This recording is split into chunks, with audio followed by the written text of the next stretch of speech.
Olá, seja muito bem-vindo a este canal.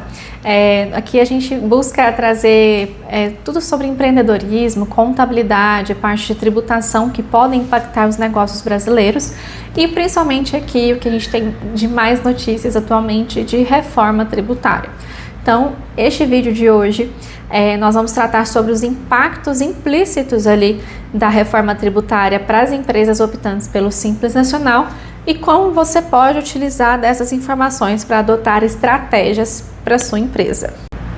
Então vamos lá, o que a reforma trouxe de novo, desde lá ali do início? A criação de novos impostos, que é o IBS e a CBS. Esses dois impostos, eles vão substituir impostos existentes que são PIS, COFINS, ISS, ICMS e IPI. Estes impostos já estão dentro e são cobrados dentro ali da guia do Simples Nacional, conforme os anexos estabelecidos para cada tipo de serviço, de atividade, né? Comércio, indústria, serviços. Então a gente tem o anexo 1 ao 5 do Simples Nacional que define essa tributação para cada atividade. A questão é, com a reforma tributária, até nas discussões diz que isso foi um benefício dado, né? Uma opção que a empresa do Simples Nacional terá que optar ali durante os anos da reforma tributária, mas a depender da visão pode não ser considerado como benefício, que é, a primeira opção nós temos a substituição destes todos os impostos que eu disse pela IBS e CBS. Esses dois impostos entrarão ali dentro dos anexos do Simples Nacional e a empresa vai apurar normalmente conforme as alíquotas unificadas já apresentadas pelo Simples Nacional. Até então a gente não tem tanta diferença. Ocorre que a empresa não poderá gerar créditos para outras empresas, principalmente aquelas optantes pelo lucro presumido e real, que são empresas um pouco maiores. Então vamos supor o seguinte, até então, quando uma empresa do Simples Nacional presta serviços para outras, por exemplo, um lucro real, essa empresa do lucro real conseguiria apurar alguns créditos, tanto de ICMS quanto de PIS e COFINS, conforme percentuais estabelecidos.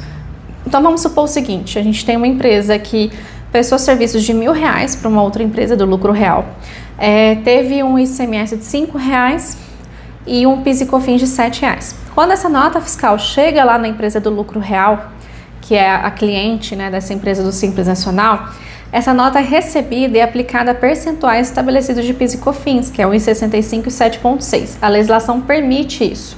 Então, neste caso, acaba valendo muito a pena que ela tenha ali um crédito de cerca de 90 e poucos reais. Quando a gente migra para a reforma tributária, é até autorizado que o Simples Nacional repasse créditos, porém, no montante pago dentro da guia do Simples Nacional. Isso se ele não recolher o IBS e o CBS por fora, que é a segunda opção que eu vou falar mais à frente. Ou seja, o que antes ele passava créditos no valor ali de 90 e poucos reais, a gente vai ter uma redução de pouco mais de R$10 ali de repasse aqui neste exemplo de créditos para o cliente dessa empresa. Isso vai impactar principalmente aquelas empresas que atuam no B2B, que é quando você presta serviços, você vende produtos para outras empresas e não para a pessoa física consumidor final. Então o primeiro ponto é este. Quando a gente passa pela segunda opção dada pela reforma tributária, o que ela traz? Você pode continuar como optante pelo Simples Nacional, mas você tem a opção de recolher o IBS e a CBS por fora. E isso provavelmente vão sair notícias de como que isso será definido, qual declaração que nós temos que enviar, se o primeiro pagamento já vai ser considerado como uma opção. E as notícias vão correr por aí. Neste caso, quando você recolhe o IBS e a CBS por fora, nós vamos ter uma majoração da alíquota, tendo em vista que a alíquota prevista de IBS e CBS, isso vai depender do estado também, mas é cerca de 27%, mas a empresa terá a possibilidade de creditar, então tanto transferir créditos quanto apurar créditos ali das suas despesas. Então, vai ter até um aumento de custos de conformidade tributária para essa empresa, que até então era simples e vai deixar de ser tão simples assim o seu manuseio contábil, o seu trabalho de compliance, de organização de documentos contábeis, mas ela vai conseguir gerar créditos para o seu cliente. Então, neste exemplo que eu passei, supondo que essa empresa do Simples Nacional recolha o IBS e a CBS por fora, ela vai conseguir transferir a totalidade desse valor pago ali dos 27% como crédito para o seu cliente, para a empresa ali do lucro real. Isso é apresentado até como uma vantagem competitiva.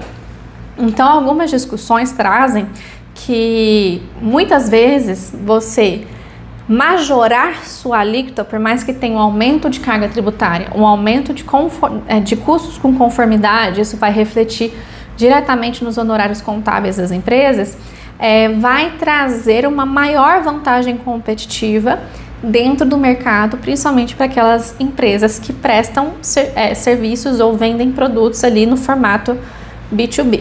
Então é importante, para tomar essa decisão, não somente avaliar os custos tributários, e isso as assessorias, as consultorias já estão prestando esse serviço de planejamento, mas também precisa ser visto alguns pontos, como por exemplo, qual o perfil de cliente da sua empresa?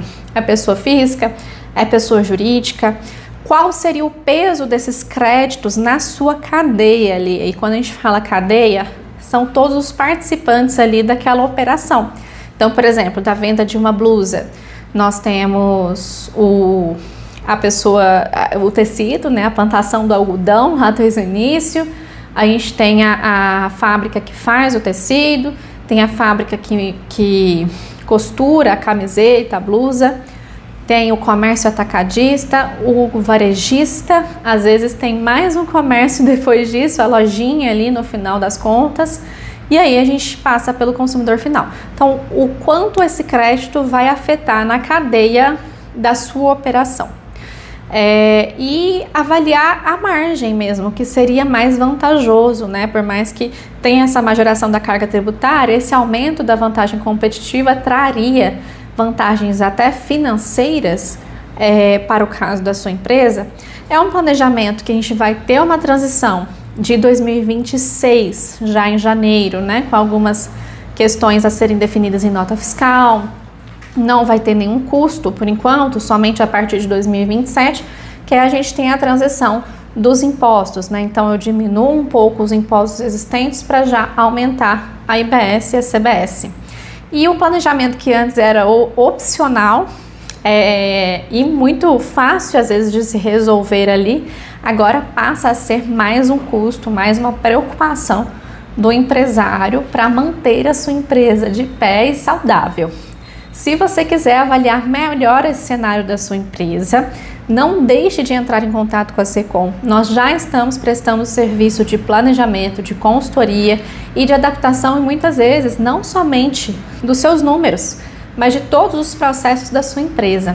E a reforma tributária, o preparo precisa ser agora, senão quando nós iniciarmos ali em janeiro de 2026, a sua empresa pode não estar preparada e incorrer tanto em prejuízos, mas dificuldades operacionais.